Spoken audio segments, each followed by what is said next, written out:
Welcome to Cut the Crop, keeping you in the know about everything you grow. Researchers, growers and other interesting folk delivering insights and information on topics ranging from agronomy to profitability. Brought to you by the Foundation for Arable Research. Hello and welcome. My name's Alison Stewart and I'm your host of Cut the Crop. And today we have Ivan Lawrie from FAR and we're going to be talking milling wheat. So as you probably know, we have been looking at various opportunities over the last 18 months to try and grow the amount of milling wheat in New Zealand. And Ivan's been one of the lead players in that initiative. So let's talk about what we've been trying to achieve and what have we achieved? So I'll start off by saying that cereal grains and wheat in particular are a key part of our arable rotations in New Zealand. So without having that grain phase in the rotation, we would be unable to have the wide variety of crops that we grow and high-value seed crops, etc. So it is a real key important link in that chain. In saying that, we've always been looking at how can we add value to that part of the chain so that it maintains high profitability for the rest of the system. Since deregulation in the late 80s, early 90s, the story around milling wheat has had many cycles in New Zealand. The story has been that there's been a decreased volume in milling wheat over time, and that particular grain has lost traction against other more attractive propositions from growing, say, feed wheats, which are higher yielding, or feed barley, into the animal industry. So looking at adding value, it was really important to see how we could give more importance to the milling wheat side of the story and re-engage with the rest of the industry to make this happen in a coordinated way. And did we achieve that? I think we have achieved it partially, and I think we have made some good inroads into it. There are many pieces to this puzzle that we do not control, and as late as today, in fact, we've had news of major changes in the flour milling industry and the way they purchase grain from the growers. And in a small market like New Zealand, any change of ownership, any change of purchasing power has an immediate impact to growers. And in a way, that becomes a factor that is out of the grower's control. But this is the frustrating thing, is that no matter what we try to do within the established supply chain, we will always not be the group that has the decision-making power. And the only way that growers could potentially add value would be if we disrupted the supply chain or we drove consumer demand. And so let's just talk through some of the things that we've done to try and identify whether, in fact, those ideas have any legs. Yeah, and so resulting from an early part of the initiative was a workshop we carried out in February 2019, of which two work streams evolved. One of them was looking at the constraints around supply and the constraints that we have in New Zealand around infrastructure and transport and storage, especially when trying to move grain from South Island to North Island. And we know and we are aware of the shortfall that we have in infrastructure for this. The other work stream was actually focused on understanding the consumer and how important is it for the New Zealand consumer to have an awareness of where the flour and where the wheat that makes the flour in their products actually comes from. So I think it's really important that we have the horse before the cart in this sense, and that we understand that this is only going to be driven by a consumer demand targeting products that have local produce contained in them.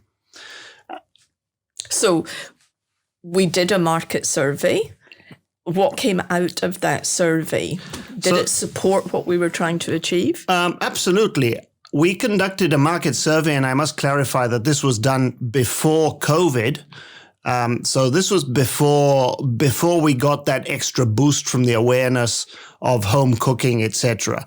In that survey, which was done on almost 1,000 consumers of purchasers of bread in New Zealand, the survey identified that 51% of consumers would be happy to pay up to 50 cents more per loaf of bread if they could prove that that bread was made with New Zealand grown grains.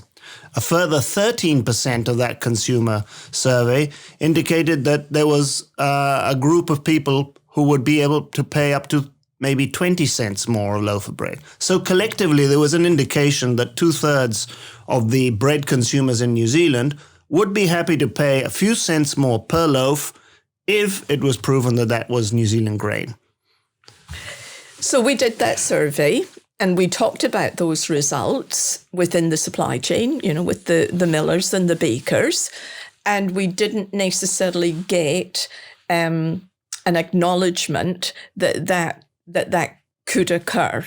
I remember sitting in these meetings and the feedback was, well, we just don't believe that there is a premium for New Zealand grain. So, and then when we teased that out, there were a number of reasons put forward by various groups in the supply chain about why why people don't buy New Zealand grain at the moment and why potentially the supply chain wouldn't necessarily deliver that. So talk us through, what the reasons were for why New Zealand grain shouldn't be a dominant part of our bread and baked products. So the typical and recurring reasons around New Zealand wheat, I think, are around an original perception that because in pre-80s era, the quality of New Zealand milling wheat wasn't particularly good, that some of those preconceived ideas about quality have lingered on.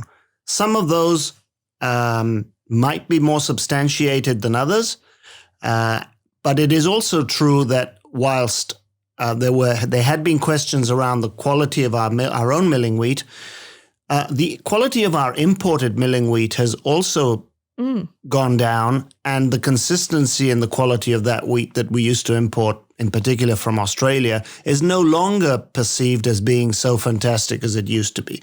So we're living in a world where there are multiple factors. Yes, it is true that we have higher moisture in our grains in New Zealand, because that's just the way we operate, and that is the way that international standards have been set for moisture. Australian wheat, of course, is extremely dry because they have extreme dry harvest conditions. That presents a slight advantage in terms of your purchasing wheat because you're obviously purchasing less water, if you like, contained in that shipment. The other argument that is always put against us is, Australian wheat is hard and it's strong.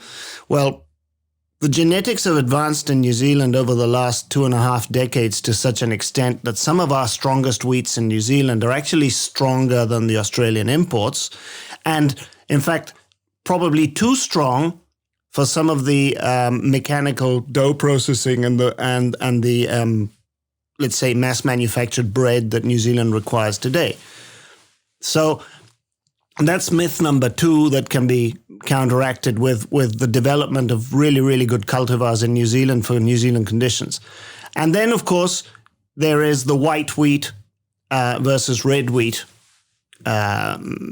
argument, which, again, you can have a higher extraction rate of flour from white wheat because you can mill it harder and it will not color the flour.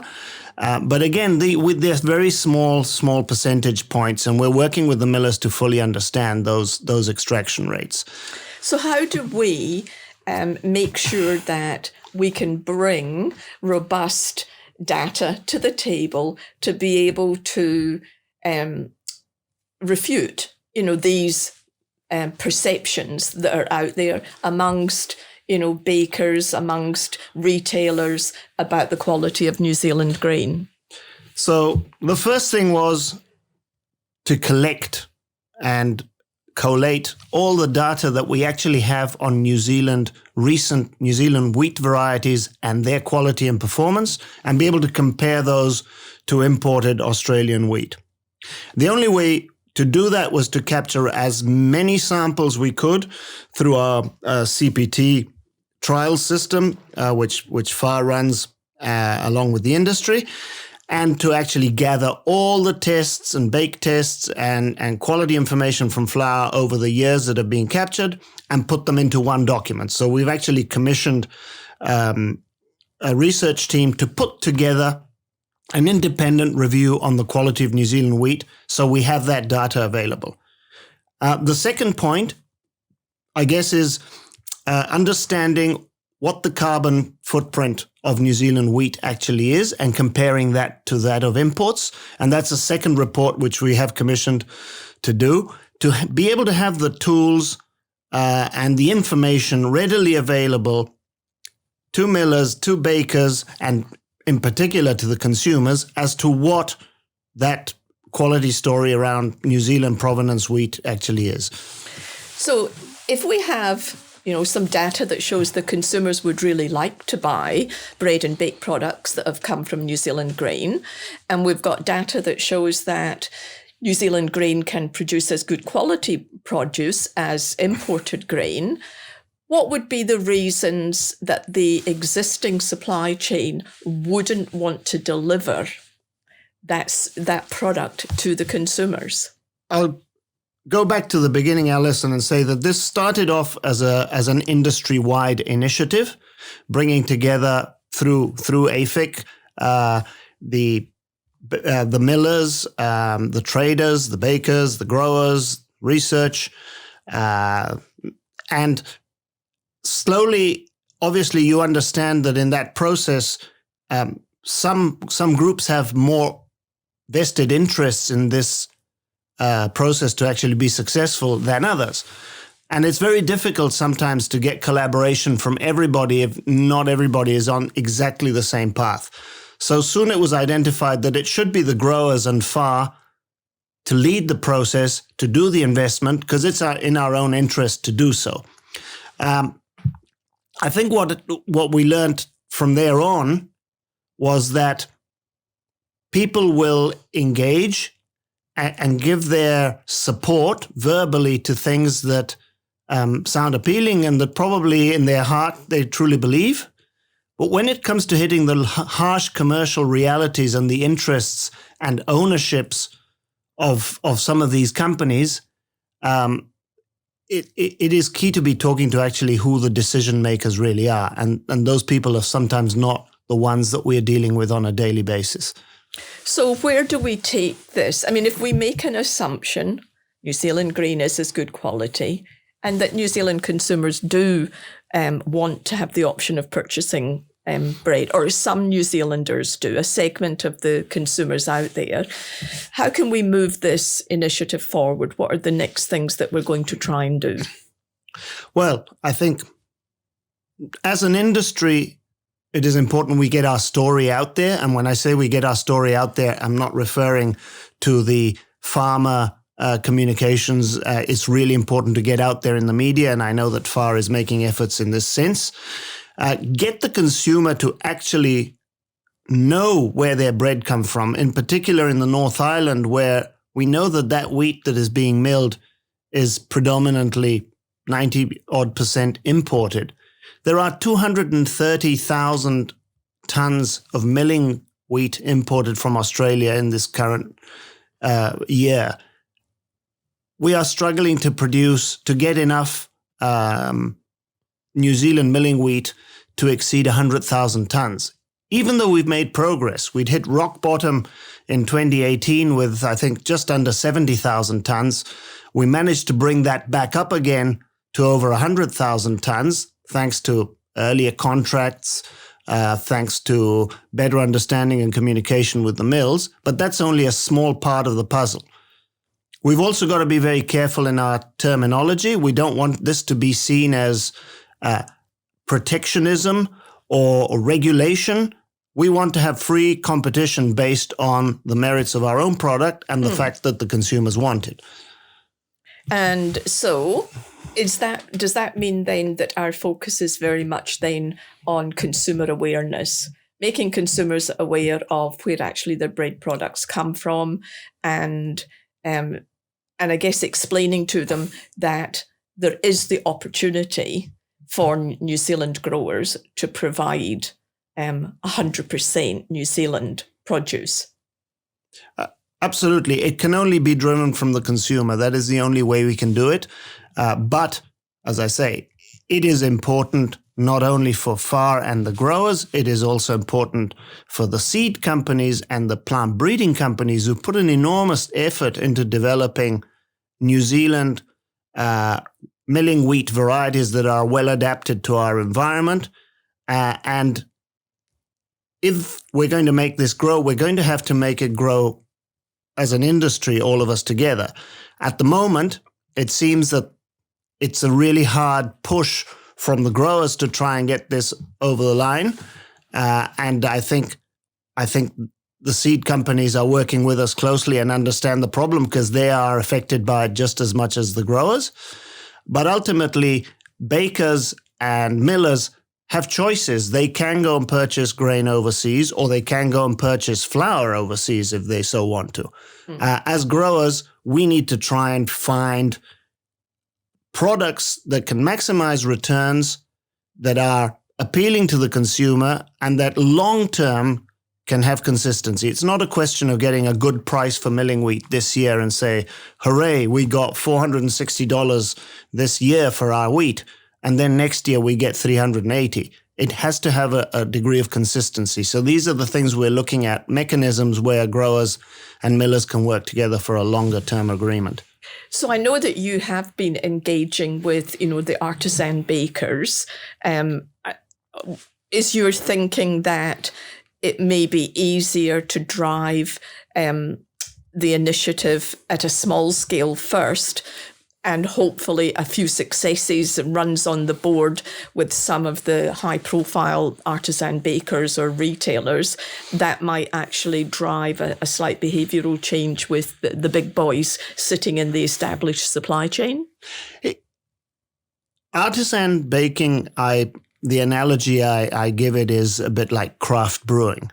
I think once a new style of bread or a special style of pastry or baking becomes fashionable, it kinds to drive behavior in the rest of the consumers and grow that market for that product, make it more mainstream, if you like. So I think it's a good angle, and I think having some good flagship organizations to work with us in putting forward the advantages of New Zealand wheat and the traceability of New Zealand wheat is really good. And we actually a bit puzzled as to why companies who are already using New Zealand wheat and whom we know are large organizations who have committed to the use of New Zealand wheat aren't making more of a noise about it. We would like to see that advertised as a major selling point for them. So why do you think that is? Why do you think that there are companies out there who, you Google their website and it says, we proactively look to source, local ingredients,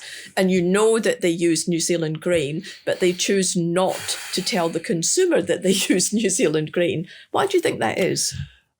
I guess one of the factors might be a historical fear of lack of consistency of supply, because if you commit your product to be made with New Zealand wheat and then for some reason you hit a roadblock in which you cannot access enough product, you could be in trouble. That is not the case. What we want to try and show is that we have the ability to produce a lot more milling wheat than we grow, that the growers, there's a core group of growers who are really, really good at producing quality wheat and who would be keen to produce more rather than go and produce mainstream feed products. But it just needs to have continuity from both sides. Yeah, absolutely. So I guess What do you say to growers who might challenge FAR and say, why are you involved in this kind of work? This is not research. What's our justification? Why are we doing this for the growers? Well, as you know, Alison, and I'll go back to my first comment around the crops in the rotation, the main crop that FAR collects the levy from its growers is cereal grain. And that is a reality, and it's been quite consistent over the 25 years that FAR has been in existence, that cereal grains represent about 50% of that rotation. If we can add value to extract a higher end product from that 50%, give it the New Zealand provenance story, we would be really contributing to the whole size of the arable economy. Now, that we can fight for this idea and put all our effort behind it, and that the result might be, well, the consumer doesn't want New Zealand milling wheat. That is not what the surveys are telling us. If the survey hadn't told us that the New Zealand consumer has an interest, we would have probably given up by now and just let nature take its course. Yeah. So, you mentioned in the survey that, there's a segment of the consumers out there who would be willing to pay up to, well, let's just say, mid-range, an extra 30 cents on a loaf of bread, let's say on a $2.50 loaf of bread. What kind of difference would that make to if some of that was fed back down the supply chain to the grower? What kind of difference would that make to the grower? It would make a huge difference, because in any loaf of bread today, be it a $1 loaf of bread or a $6.99 artisan ciabatta, there is about 38 to 40 cents worth of wheat in it. Mm. So if by some miracle of value chain, you could put the extra cents going back on that loaf of bread to the value on the wheat that goes back to the grower, a very, very small change in cents would have a huge impact on the price going back to the grower. Now, we're not saying that it is only the grower who needs to have access to that benefit. Everybody in the value chain should benefit from a New Zealand story and a provenance, and ultimately to provide good, sustainable, traceable products to the New Zealand consumer in general. As I say, that the artisan side is a fantastic story, but it's not it doesn't necessarily it's not available to all consumers in income brackets in New Zealand. But the story around it and the type of product that is delivered always tends to bring up the standards right across the market. Yeah, and we know that, because we're in the middle of COVID and that's going to go on for a while. I mean, there is now an increasing consumer awareness of wanting to know where their food comes from and wanting to make sure that their food is safe and that it has been produced by sustainable sort of, practices. So, our survey, which was done pre-COVID, there should be no reason that it's not actually even more of a value proposition for us, now than it was then. Look, I always tell this story. On the Wednesday before lockdown, I popped into the supermarket, not because I necessarily had to buy anything. I just wanted to see what was going on with the purchases on the shelves. And there was no lack of toilet paper, no lack of hand sanitizer, but there was absolutely no flour on the shelves. There was no bread on the shelves.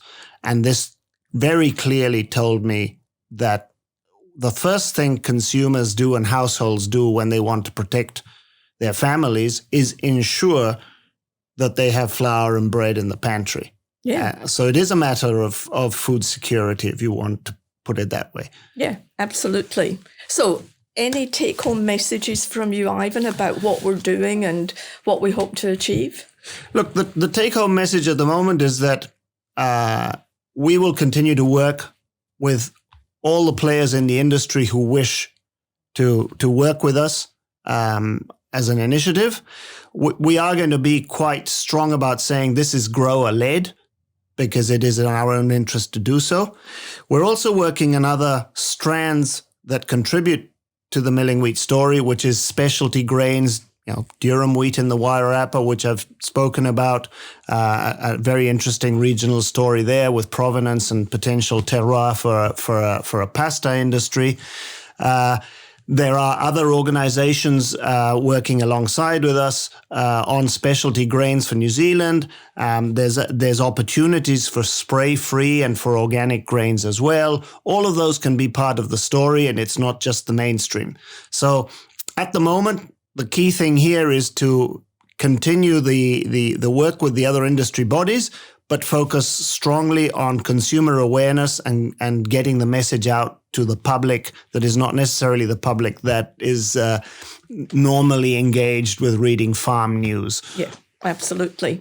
Well, thank you very much, Ivan. I think that time will tell, what kind of progress that we make, but I think it's really important that FAR tries to make this happen, because it will have a significant positive impact on our growers. And that's what the levy's all about. Thank you. Yeah, thank you. And thank you, listeners. Have a great day on the farm. Thanks for tuning in to Cut the Crop, presented to you by FAR. If you'd like to know more about any of the topics discussed or have any suggestions for future topics, go to www.cutthecrop.co.nz.